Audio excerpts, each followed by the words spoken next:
Hello, my name is Murad Ismael, and welcome to my first ever podcast.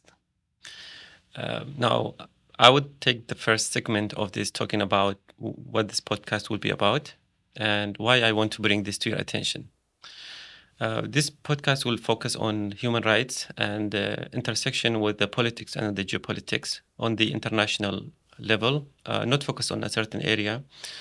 Even though, let's say, my experience is mostly go to the Middle East and that's where I'm from, but I would like to discuss these human rights issues, intersection with the geopolitics, and in a way why we see things the way we see them. Especially at a time, I would say, in the world where we see a lot of issues with what's happening in the Middle East, for example, with between Israel and Palestine and Hamas, what's happening in Syria as a country, what's happening in the broader region of the Middle East, what happened in Iraq, for example, 2014, and with the atrocities that ISIS committed, and kind of the background of that. But on the international level as well, we see issues like the Ukraine war that's really has serious impact on everyone, not just the Ukrainians and the Russians, and let's say the changes in the U.S. administration position on that, and the geopolitical context between Russia, the NATO, and the U.S. on one side, Europe on the other side, and the options, let's say, the Ukrainians have to stop this war, and how things change for them, and how much human rights basically violations that are taking place within that cloud of geopolitics and political dynamics. I would like to probably just start by discussing the cases that I'm most knowledgeable about, and then move to other cases and invite also guests along the way to come and speak. I don't know how this will go. This is my first experience in the podcast, or in bringing, let's say, working in the media directly. I've done work mainly for the Yazidi community through the advocacy campaign I did between 2014 and now, but I have not worked in this area extensively, so I will see how it goes. But I think really the whole idea of this podcast is to bring what I think is important to the viewer and to the world in terms of the discussions that should take place. And I see importance in that because it does impact eventually what happens in the geopolitical level, what happens in the political level, eventually impacts, people's lives. And in some cases could be severe impact. In the case of my community, the Yazidi community, that many may know, many also don't know about it. In 2014, the Yazidi community were subject to genocide on the hands of the so-called Islamic State. Before that, me being from the Yazidi community, I was not in Sinjar when that happened. I was not in the area it happened. I was in the United States. But what happened really, I would say, changed the way I myself live, changed the way I myself perceive the world. But also the work I did along with others post 2014 in terms of the advocacy, the meetings, the meeting with the officials in many countries, the advocacy campaign that led into recognition of the Yazidi genocide in more than 15 countries, and the whole story and learnings that I've got, and from that I think that worth sharing, but also that worth sharing because in other contexts is also that can be used and that can be useful. And of course, I did not want to do this type of work in 2014 when the Yazidi community was subject to these atrocities. I was a graduate student with the University of Houston doing my master's in geophysics.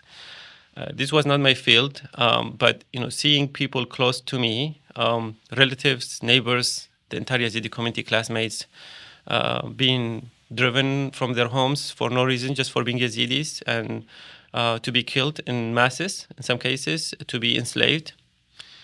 More than 7,000 Yazidis were taken as captives, were enslaved by the by ISIS, and they were treated a horrible treatment. I will not work in, I will not talk in details about that, but that really changed the way I lived, and started focusing on this. Why? Well, the first question, why this happened to my people. We were Yazidi community was not a big community that was competing for power, for example. It wasn't that geopolitically important. It wasn't at war with another group, for example. But still, that happened to us. So I would say one thing is, if it can happen to a community like Yazidis in Iraq, it could happen then to anyone else. It could happen. In fact, we've seen like how quickly things change. How quickly things changed in many places. We see the impact of this geopolitical shift and this ideological shift as well, which is very connected on impact on even people's life in the U.S. here or in Geneva, for example. We had terrorist attacks in Geneva just couple weeks ago. We see how this relationship between the human rights and between the politics and the geopolitics really plays in everyone's life and impacts everyone. Even in some cases, let's say not as a first degree but second, third degree. For me, I think I didn't. So not everyone cares about either human rights or geopolitics, and of course, I think that I was one of the people who did not care that much before 2014 until I saw my community going through this. I did not really follow much attention or didn't follow much of what is happening on the global stage.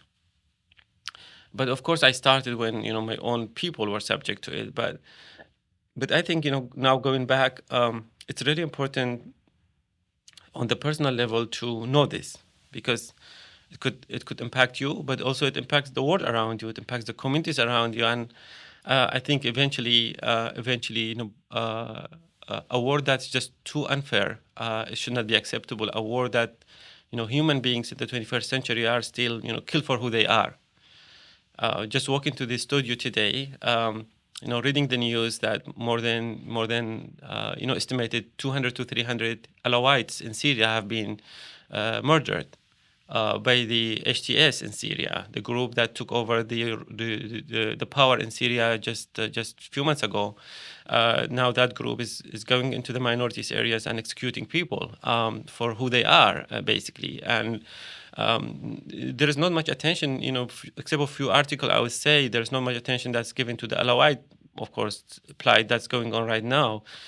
Same thing that was the case for the Yazidis in 2014. We were going to the media, we were going to the international community, but we would go sometimes report that 7,000 Yazidis were killed or enslaved. But then we come back home, we will watch, and there will be, in the news they would say, few hundred Yazidis were reportedly killed or enslaved or were taken.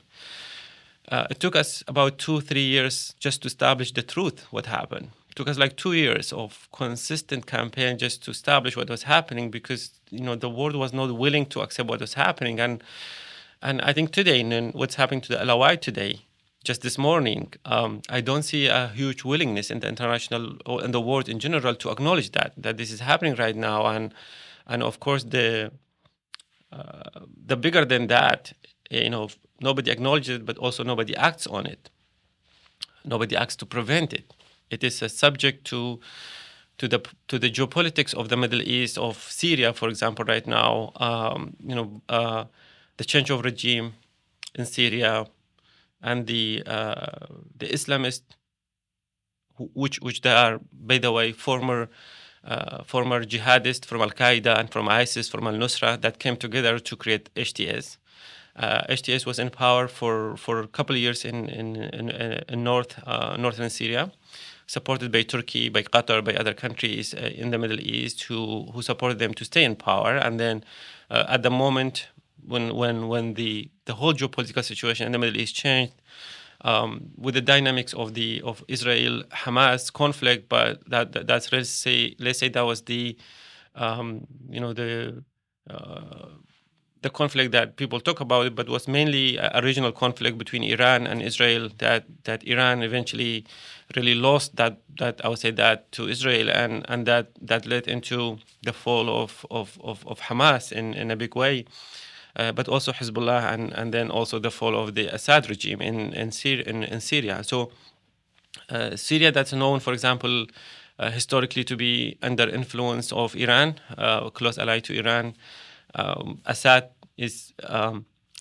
was Alawite himself, from minority that basically are seen as Shia. So Shia, they are seen as Shias, but in fact they are their own ethnic group. But they do share a lot of elements with the Shia, and they were very close with Iran. And I think also was a way for Assad, not just being Shia, but also being a minority in power of a Sunni majority country in Syria. He needed a backing of a country, and Iran was the country to back him.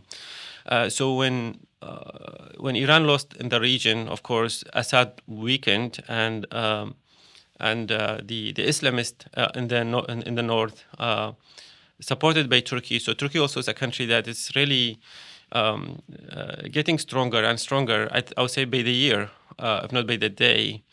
That benefits also from weakness or from weakening of the Iran, and then they managed to really take over Syria. So of course that regime change in Syria, which is a post really 50 plus years of Assad rule, which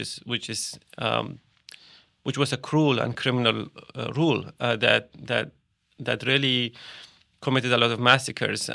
You used chemical weapons, for example, against the people, and used horrific. We all remember the horrific scenes from Aleppo, for example, dropping barrels of explosives over people's houses. These images will never go away. For us, I guess for anyone who know about the situation.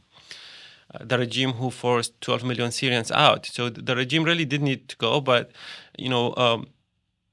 for me, someone who was like watching this for years, this happened. Assad was doing all that, and nobody said no in a big way. Nobody said no to it, except of, as I said, these, let's say, the forces created within Syria, whether it's the SDF, the Kurdish-led group, Kurdish-led U.S.-backed group in the northeast, and the Islamist HTS and others who are the offshoot of Al-Qaeda and Nusra in the north. So really, except of, let's say, internal dynamics of Syria, internationally speaking, the world was okay with Assad doing all that. The world was okay with Assad bombing Syrians. The world was okay with him removing 12 million people. For me, someone now looking back again to what the Yazidis suffered, and like to always try to see that really people do politics and geopolitics for the people, for the greater good of people, because power does impact everyone in a geographic area, and countries, let's say like US, their power affect everyone in the world on the global stage, in any place, any small place, even in Syria, where it's impacted heavily by the politics or the geopolitics and the decisions made in the United States or in countries like Europe, Russia, China. These big countries who make these decisions impact people's life. So again, for me, seeing for years Assad did all that crimes, and basically nobody said don't do that. I mean, they told him don't do that, but nobody acted on it. Of course, a lot of red lines were passed. For example, using the chemical weapons in Syria, and the result of that, Assad really in a way succeeded in the war until the situation between Iran and Israel developed it. So Assad was successful in terms of keeping power, and the world started embracing him back. We saw Assad, for example, going into to conferences in Saudi Arabia and other Arab countries where he was welcomed. He was seen again as the leader of Syria. So, and nobody saw that was happening, right? So the other thing, like nobody saw that the regime change in Syria was happening. Everybody was really happy, or like was okay with Assad staying in power despite all the crimes he committed, despite all the millions of Syrians who were outside the country. But then, things changed, and this is also important, to stay objective in your readings about what's happening, because things sometimes changes as nobody expected. Just in Syria, that nobody expected. So let's say within the dynamics, the regional dynamics in Syria, within the internal dynamics in Syria as well, like regional and internal. Internal in terms of both the atrocities that Assad committed and being belonging, let's say, to the Alawite community against the majority, which is a Sunni Arab, and then again also the new dynamics that developing in Syria, for example, with the Kurds are taking more, I would say, a stronger position in the region, being in power in the northeast, in alliance with the Arabs, with the Arab tribes in the region. That really this is the first time we see Syria outside that box or the bucket or the box that Assad created, of course through cruelty, but he created a unified Syria. Well, maybe the border drawn by blood, but it was a unified Syria. But now we see that Syria is breaking up in many ways, and we see, as I say, we see the Kurds in the north, the Kurds and the Arabs in the north and northeast, which also they have their own, let's say, complications and their own, of course, complications in terms of Turkey, and that plays into another conflict, which is the Turkish Kurdish conflict, which has been going on for at least 50 years, if not, it's been going on actually for hundreds of years. The Kurdish-Turkish conflict. So Turkey still does not want any Kurdish presence or existence in Syria, except of, let's say, normal citizens. They do not want the Kurds to have any power there. Now, of course, that dynamics changes, and maybe I will talk about that in another episode, between Turkey and PKK. Or PKK was the armed group that has been fighting Turkey, and that armed group now have come probably to its end.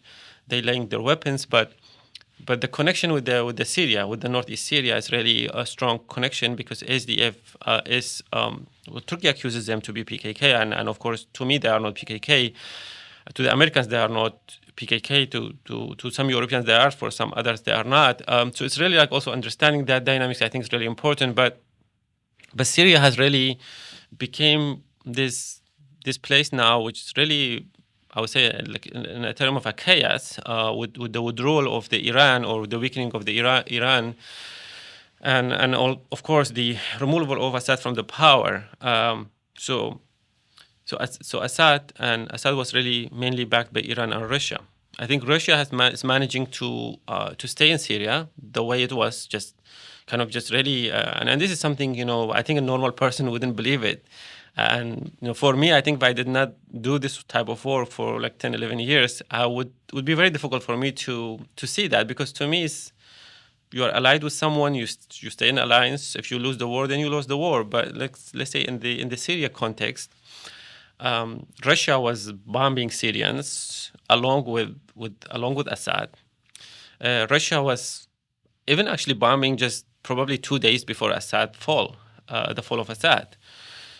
They did, let's say, bomb all the bridges that leading to Damascus to prevent advance of the HTS, and of course a lot of the airstrikes with even severe ones.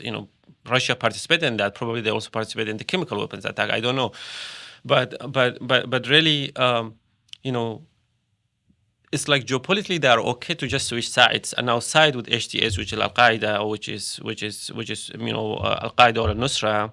They are okay to switch with it to keep their interest going. Their interest is to keep the Russian military bases in Syria, to keep Syria, and it is because that's their only naval and the military base in the Middle East, which then they gives them a lot of strong geopolitical presence, and they cannot afford losing it. So I think Syria, also the new regime, is like, you see how pragmatic they have been pragmatic from. If you just watch the interview that Al-Shara did, or Julani, so Abu Muhammad Julani, who is the leader of the HTS, he was a leader in Al-Qaeda. He was in Iraq, was detained for years. I think 5 years or so in Iraq, and then he left Iraq. He came back to Syria, established the HTS. So he's a jihadist and Islamist, he's a terrorist. I mean, you can call him whatever you want, but he belongs to that terrorist group that was created in both Iraq and Syria to cause all that damage, and he was a leader there. And you cannot see him as, let's say, someone who completed a college, or human rights degree in Geneva or I don't know, Australia. So he's definitely a jihadist who came to power with bloodshed, and then after he took over the power in Syria, you see kind of also the change. I mean, the U.S. had a bounty of $10 million on his head, and then the next day you see somebody from the State Department going and meeting this person in Damascus. Try to see the new U.S. position in Syria.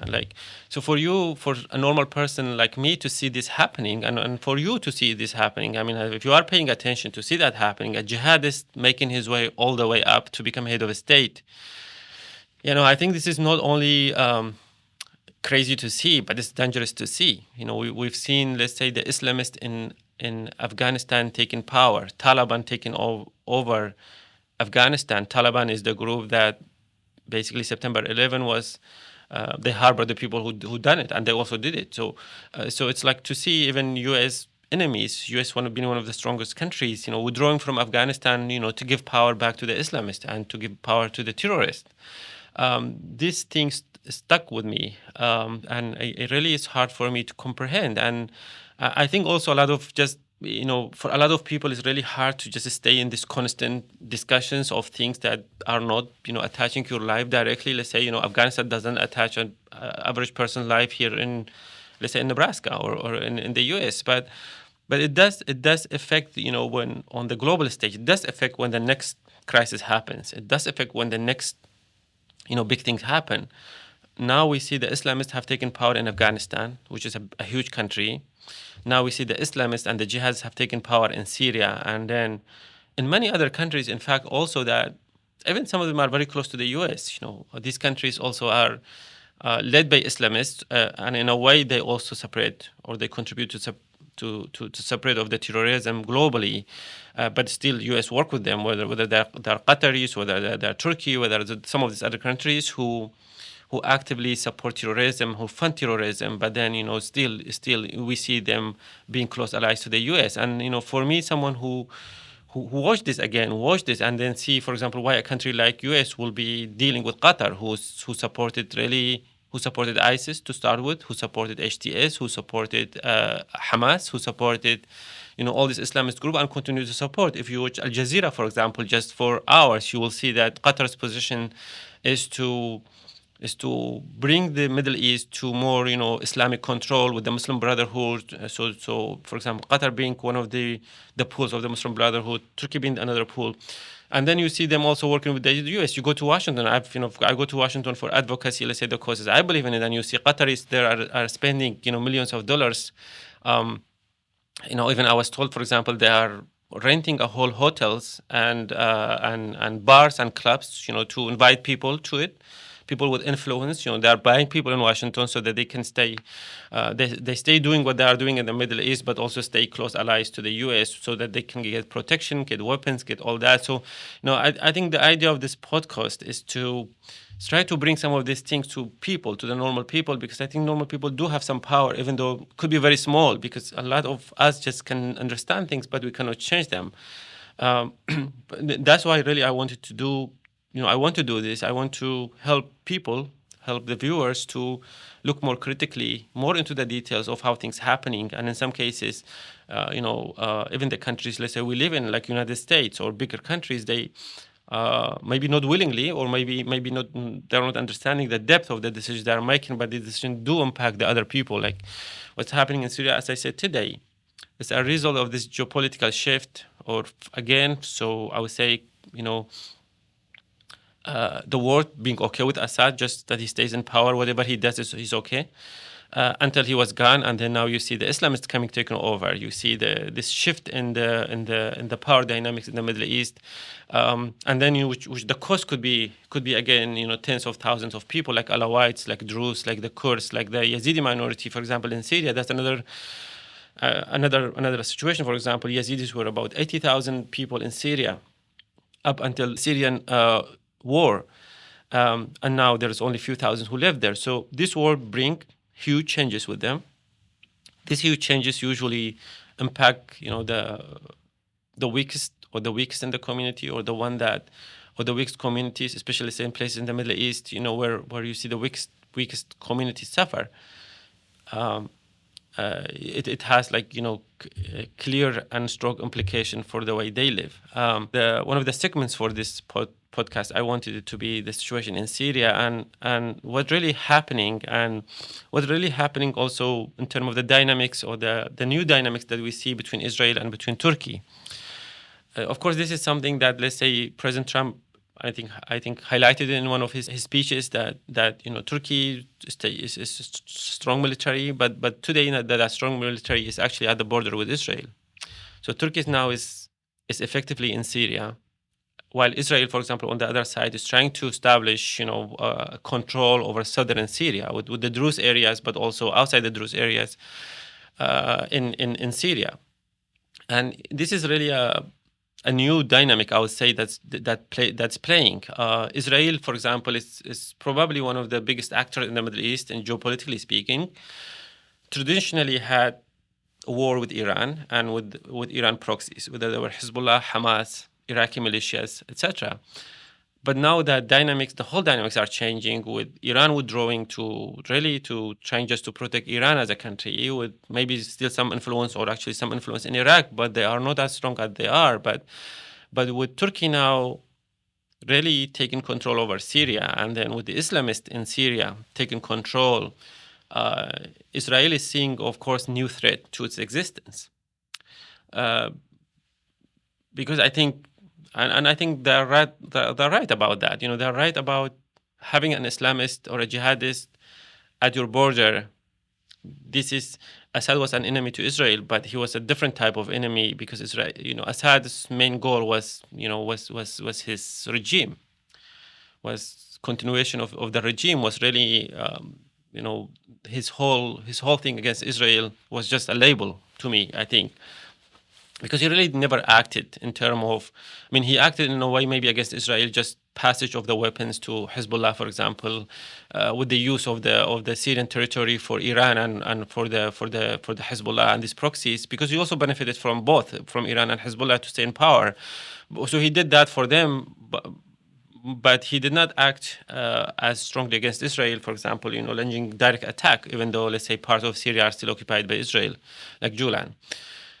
I think the new threat that the Islamists bring to Israel is much more severe, is much more serious, and I think Israel is seeing that. And what they do in reaction to that, of course, Israel is trying to support the Druze to establish a region in the south of Syria, and one would only just wait and see how that plays out. But of course, the Druze has a community who's at risk of ethnic cleansing if the Islamists get there, because the Islamists, I would say, the jihadists, in their political and ideological view, they view anyone who's a non-Sunni Muslim as an infidel. Eventually, they may, of course, I think this Al-Shara, after changing his name, he's trying to be as practical, as pragmatic as possible, because he knows that ruling a country is not like ruling a jihadi group, and you have to abide by certain norms and rules to stay in power, and I think he has been trying to do that. So to his advantage, he has been trying to not, or to act less as a jihadist and more as a state person, or as a normal leader, and I think he was more or less successful until the recent last couple of days of Alawite, the Alawite situation, where we see again the mass crimes and the mass crimes taking place against a community. And I saw myself videos of people getting shot in the street, people getting killed, for even like people, doctors, engineers getting killed, and you clearly can see this kind of terrorists just going in the streets and walking and killing people. So it's really not as a state, as a police, as going after insurgents that they claim that they're going after Assad supporters and backers, and it's an insurgency. Um, that I would say that kind of the Israel worries about its own safety and existence, and then their support for the Druze and in the region, and it's really also very kind of you have to also understand that from, let's say, from the geopolitical point of view. So why we see support for the Druze, why we see support for the Kurds, maybe 50-50, not really complete support for the Kurds, but we see, let's say, really strong support for the Druze in the south, and we really almost see no support for the Alawites in Syria, even though they go after they go and we have not seen, I think, a single statement from any country when hundreds of the Syrians Alawites have been killed, and you don't see anything because I think, of course, Druze being with Israel, it's for Israel protection. Druze in Israel have been contributing citizens, have been able to live in Israel structure with safety, and I think there's in many ways there's like mutual benefit for both. There's mutual benefit for Israel and mutual benefit for the Druze of Syria, because Druze of Syria do not know what's coming. I think the last thing they want an Islamist group to come and take over them, who view them as infidels, unbelievers. So to them as a community, being with Israel is better. Now, of course, if you are in the Middle East and you say that, that's like seen as a crime when you say, okay, a community see themselves to be with Israel, because then they get to the treason, they get, anti-nationalism of Syria, for example. But eventually community, I think, also take the decisions based on what they see is better for them. So maybe for the Druze, maybe they see it's better for them to be with Israel, not with Syria, with the new Syria especially. I think if you look to the Alawite, as I said, nobody cares anymore, because let's say their main backer, and it's also a mistake here. So this generalization, and one thing also I want to do this podcast is like we generalize things all the time.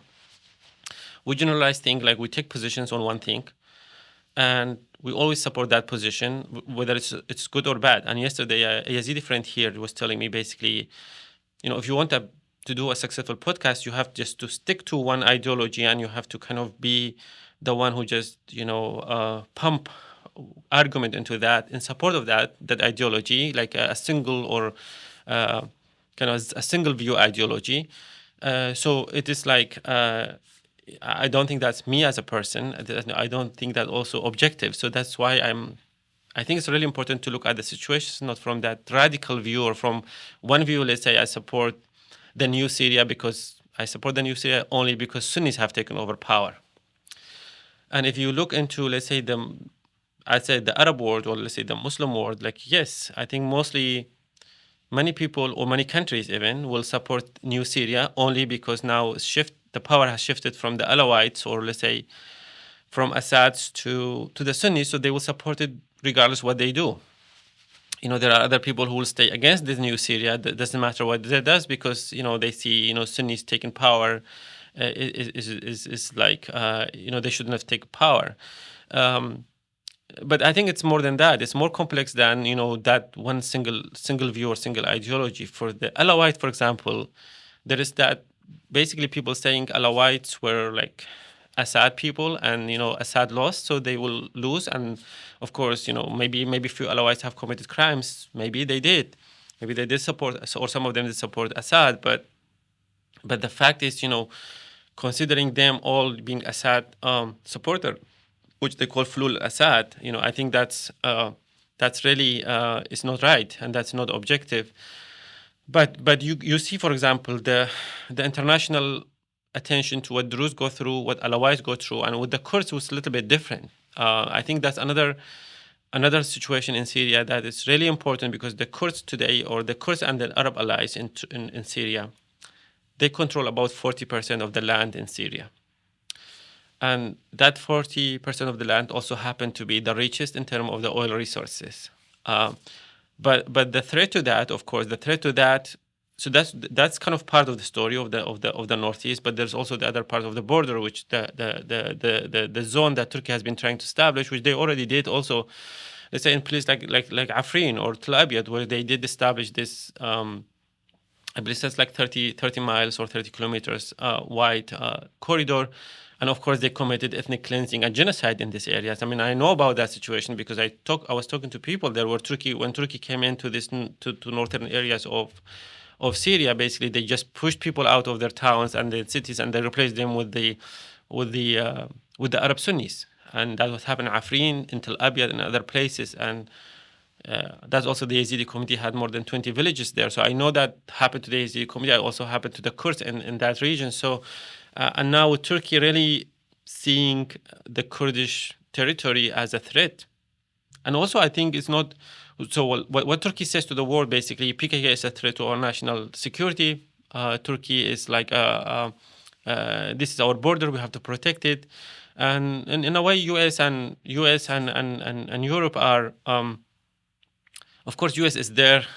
U.S. presence in the northeast is not it's not something that Turkey supports. Like Turkey wants the U.S. to live there, and I think I mean they've been asking the U.S. to leave for years. They've been saying we will take control of the whole region. We will take control of, for example, of the ISIS presence. That's another topic that's really important. I think these topics require a whole 1 hour of discussion and bring also experts about it. For example, the ISIS presence who are still in Syria, more than 10,000 ISIS prisoners are inside the Syrian or SDF presence, but also there is about more than 40,000 in the Al-Hol camp and other ISIS family camps where a lot of people have been radicalized and could pose threats. So U.S. presence in that region, I think, serves multiple purposes.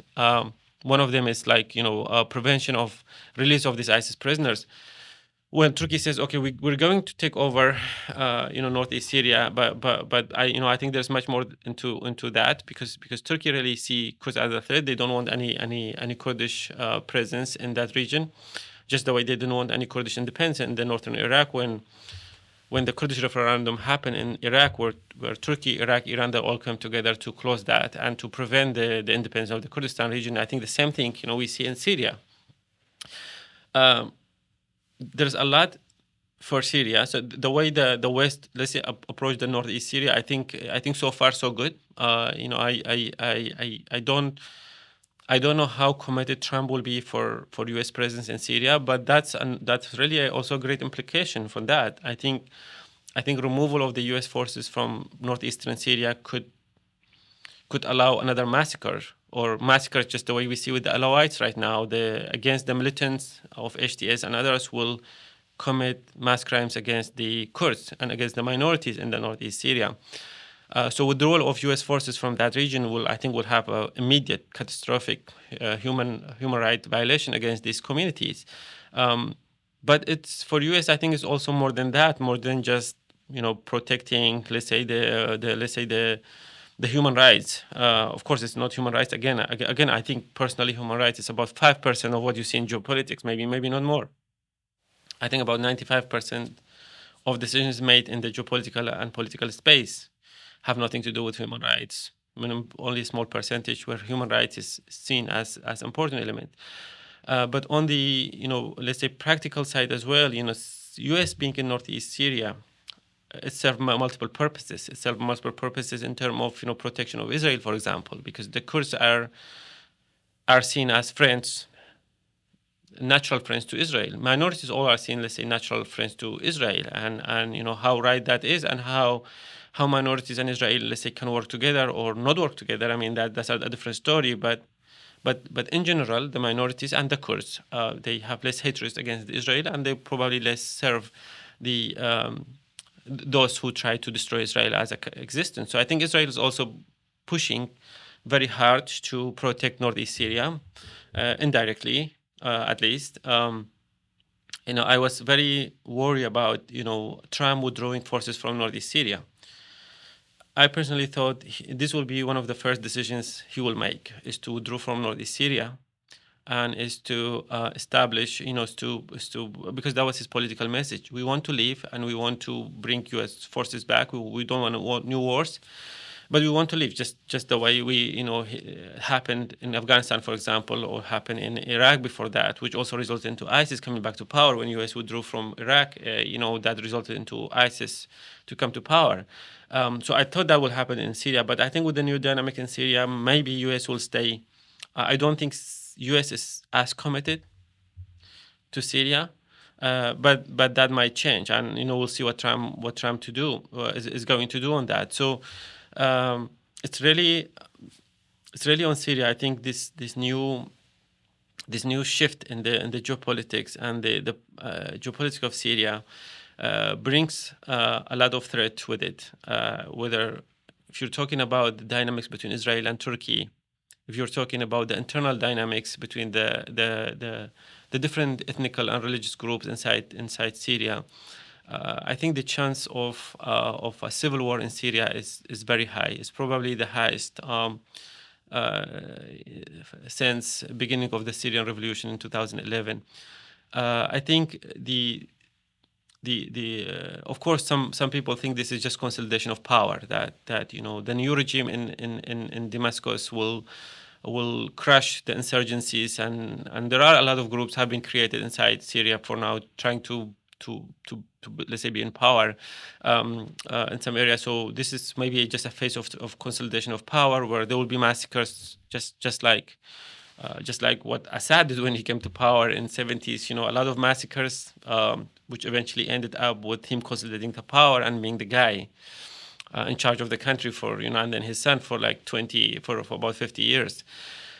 So we could see Syria could be going through a phase of consolidation of power, which is going to bring with it a lot of tragedy, especially I would say against if the regime in Damascus is successful, it will crush all the minorities groups. Basically, any decision making or any power within this group. I mean, they can probably live as citizens, but without really any power. Or we see Syria descending into a civil war, and I think that's probably more likely because the current regime in Syria is not as strong as they think. They did come in to topple the regime in Damascus, and they were successful in that. But I don't think they are as strong to be able to rule and to be able to fight against these other forces within Syria. Probably the Alawites are the weakest one. That's why they're going after the Alawites first. Not the Druze or the Kurds, because if they go against the Druze, Israel will come in their defense. That's why they decided probably not to go after the Druze first. They decided to go after the Alawites because they are the weakest ones, with Iran being at the weakest position, with Hezbollah being at the weakest position. They decided to go after Alawite, but still probably Iran has some juice in that region. Probably Hezbollah still has some presence and some juice in that region, while Hezbollah did lose against Israel, but I think they will not. They will still try to be at least present in Lebanon and Syria with some influence, at least when it comes to the Alawites. And if these massacres of Alawites continue for the next couple of days, I think we could see more intervention from both Iran and from Hezbollah in support of the Alawites. I think on the Kurds, it's a different story, a totally different story. If the Syrian regime manages to of course, by the support of, let's say, the regime's friends like Turkey, and of course, as we discussed, Turkey is really one of the main objectives in Syria. Is two really objectives: a Syria that belongs to Turkey, which they've already got, and then a Syria without any presence of the Kurds, any political and geopolitical presence of the Kurds, which they are trying to get. I think on the later point. Turkey may convince Trump to leave Syria eventually, and I think that probably. I mean, I thought, as I said, I thought that's going to come in first couple weeks. We also saw, for example, the DoD was putting proposals for withdrawal from Syria. Actually, planned to withdraw from Syria like within a month or 2 months and 3 months, and they presented. So they have plans ready to withdraw if President decide to do that. Now, it was said that was a normal thing to do for the DoD to be ready, but I think everybody expect Trump to take a decision on Syria, and I think if we did not have this whole crazy situation between Hamas and Israel, and Turkey, and let's say Turkey, Syria versus Israel, right now, we could have seen the withdrawal of the Americans from the northeast Syria, but that will depend on how really U.S. approach Northeast Syria. I think Northeast Syria, they, even though they have probably the greatest fighters that anyone ever had, the SDF, or the group that's called Syrian Democratic Forces. Well, that group was created by support of the U.S., but they were probably some of the best. I mean, they are probably one of the best fighting groups in the region, very organized, but and they managed, let's say, to stop ISIS, but eventually to also cause defeat of ISIS in Syria. Um, but they will not be able to stay in power against NATO's second largest or strongest enemy. If Turkey decides to come to northeast Syria, they will be able to take it over. I mean, it's going to bring a lot of human tragedy with it, but they will do it. And what stops them right now is the U.S. presence there. So we are yet to see how the U.S. will play its decisions or its cards in Syria. What is good usually, really, what is good, not what happens, and what's more likely to happen in Syria. If I was to wish, I would say establish a region just like what we have the Kurdish region in Iraq, a similar Kurdish majority area or minorities, Kurdish plus other minorities area in the northern Syria, northeastern Syria. I think that will serve stability for the whole Middle East. I think that will make the region a better place. I think will make even Syria a more moderate, less Islamist, less jihadist country. I think it will give the U.S. A lot of tools in that region and a lot of power in that region to prevent big, I'm not in favor of, let's say, countries going and occupying other countries, taking over their resources, whatever. But I am in support of a strong U.S. position in that region to prevent, groups like ISIS, Al-Qaeda to be in power, because these groups do bring a lot of harm to the humans in that region and to the world as a whole. So I think, U.S. being strong in that region and supporting the Kurdish majority areas to establish a region similar to the Kurdish region of Iraq, it has a lot of positive aspects, for Syria, for the region, and also for protection, let's say, for Israel as a U.S. ally. It does, and Israel saw that threat coming. They saw that connectivity between Iran, Syria, Hezbollah, and Hamas on the other side. Israeli was probably the largest existential threat to Israel for since the 73 war, 1973 war, and I think they see that coming, so they will try to kind of just break that continuity in one way for the Iran to have influence, but also they would. I don't think they would be very happy with Turkey and the Islamists are being on their borders. With Turkish army being there, and also, let's say, with the position of Erdogan against Israel that's been going on for years now. A lot of his positions are as radical as Hamas' position against Israel. I mean, he does not see Israel as a legitimate country. He wants to remove it off the map, just the way Iranian wants to remove it off the map. It's just like the difference is Turkey is in NATO. They benefit from NATO. They benefit from Europe, so they are not as radical. But I think ideologically and politically, they would also like to see Israel wiped out. So I think Israel will try to put Syria in another direction, and maybe they will be successful in pushing the U.S. to also support the Kurds in that region to establish that Kurdish region as part of Syria, but as a different Syria that's more like, I would say, that's more like the current Iraq, where different groups have power and you have sharing of power in a very imperfect way, but they do share power, and the Kurds do have a strong position in Iraq, and that serves the U.S. interests. By this my first podcast, I hope I've brought you some details that you find useful, whether on the situation in Syria, whether the situation of the Yazidis, whether how the connection between the human rights and the geopolitics and the political decision works. I will try to bring more topics of interest, and maybe also some guests to make this discussion more interesting. And I hope I was successful in that. And thank you so much for your time listening and watching this podcast.